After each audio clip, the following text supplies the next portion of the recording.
भाई इस सब की शुरुआत होती है तब से जब मेरी एज मात्र 15 साल थी I think. And I was a huge wrestling fan at that point of time. And as a young wrestler मेरे ज़्यादा कोई फेवरेट रेसलर्स नहीं थे उस टाइम पे। सबकी तरह जाके सब बच्चों की तरह मेरे भी like रेंडी Orton, John Cena, CM Punk, those were my favourite wrestlers. And एक दिन क्या हुआ कि यार अचानक से ना मेरे एक फेवरेट रेसलर ने टीवी पे आना बंद कर दिया। मुझे एज अ यंग फैन समझ नहीं आया कि भाई हुआ क्या है, क्योंकि उस टाइम मेरे पास इंटरनेट का इतना एक्सेस था नहीं। ऑल तो मेरे पास फेसबुक की आईडी थी बट उसको मैं रेयरली ही यूज़ कर पाता था, लाइक साइबर कैफ़े पे जाके पैसे दे के बैठ के 1 घंटे के हिसाब से जैसे लोग पैसे देते हैं। तो मैं ऐसे इंटरनेट यूज़ करता था उस टाइम पे। उस जनरेशन का बच्चा हूँ मैं। तो भाई हुआ क्या कि सीएम पंक को डब्ल्यूडब्ल्यूई से निकाल दिया गया और मुझे इसके बारे में कोई भी आइडिया नहीं था एज अ यंग फैन। और मैं सोच रहा था चलो यार, केन ने अटैक किया है रॉयल रंबल में, चोट वोट लगी होगी इसलिए इंजरी सेल कर रहा है, नहीं आ रहा इसलिए, या फिर कहीं चला गया होगा वैकेशंस पे। But 2013 Royal Rumble entrance number 1, attacked by Kane. मुझे अच्छे से याद है that was the last time when I saw Philip Brooks aka CM Punk on a wrestling television that belongs to World Wrestling Entertainment, that is WWE। वो आखिरी बार था जब मैंने उस बंदे को WWE की किसी भी रिंग के अंदर देखा, किसी भी इवेंट के अंदर देखा।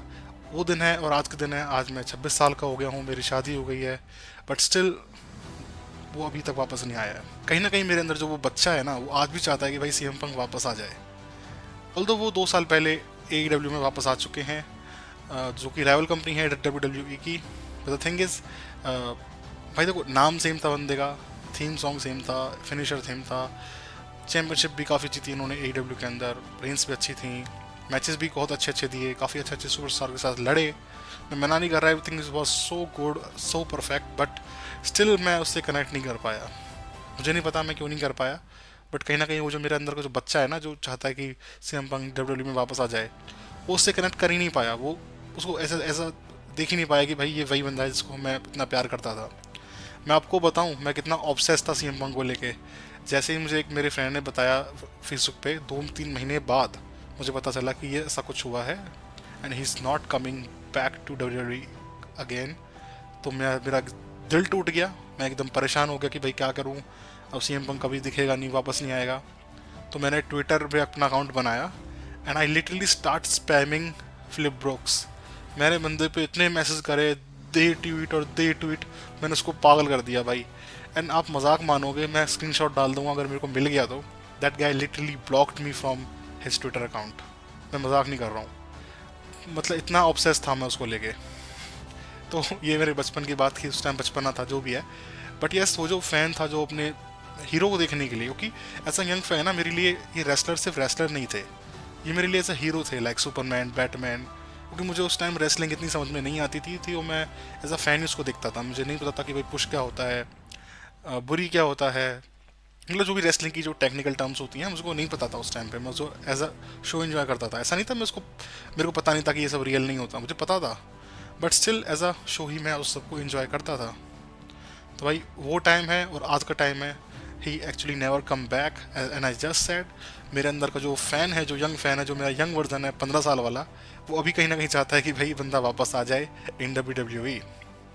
तो भाई वीडियो को स्टार्ट करते हैं। बहुत मज़ेदार वीडियो होने वाली है ये, बहुत मज़ा आएगा आपको, मैं ट्रस्ट मी। और मैं ऐसी वीडियोज़ लाता रहता हूँ, प्लीज़ चैनल को सब्सक्राइब करना।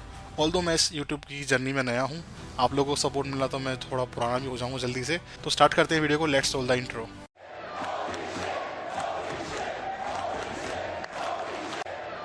तो भाई अभी हाल ही में क्या हुआ कि सीएम पंक की एक रियल लाइफ लड़ाई हो गई AEW के एक सुपरस्टार के साथ।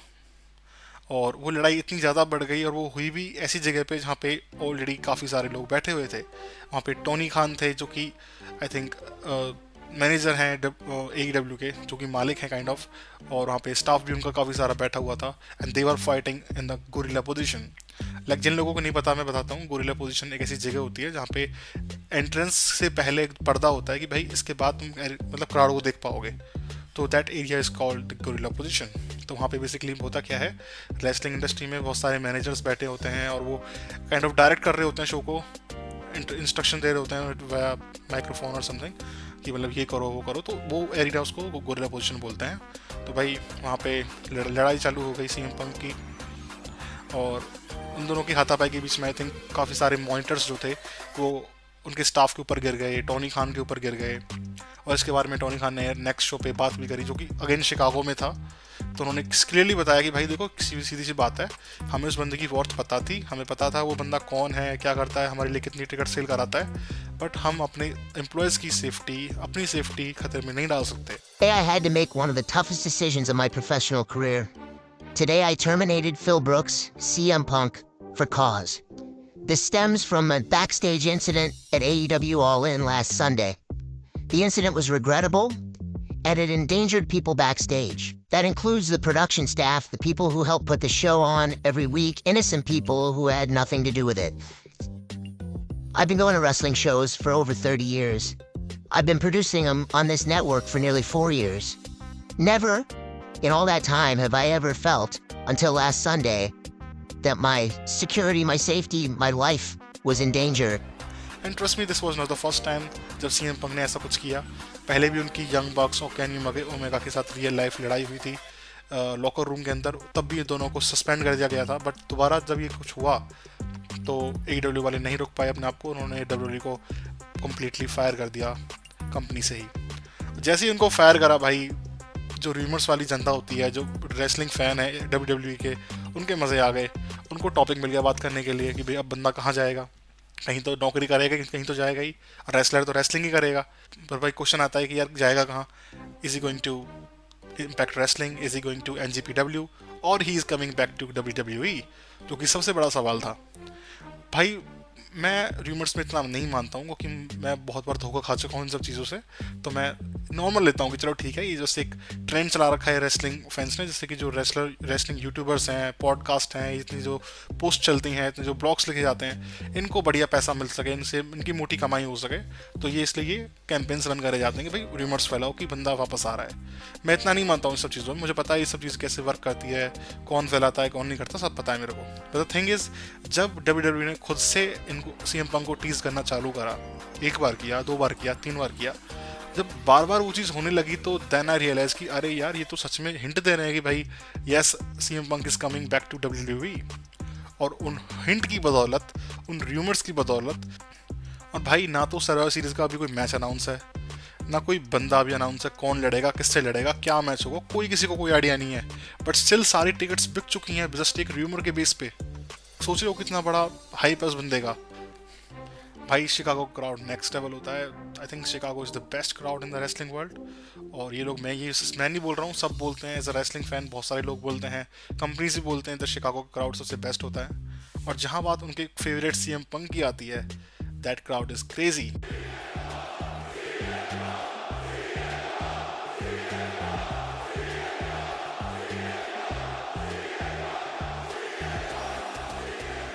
उनको कोई नहीं रोक सकता। एंड भाई अगर इन केस ये रूमर्स ही हुए, इन केस WWE में सीएम पंक का रिटर्न नहीं हुआ सर्वाइवर सीरीज में, मैं कसम से मजाक नहीं कर रहा हूँ, स्वेयर टू गॉड, अपने मेहनत पे, अपने काम पे हाथ रख के बोल रहा हूँ, शिकागो वाले आग लगा देंगे उस एरिना को।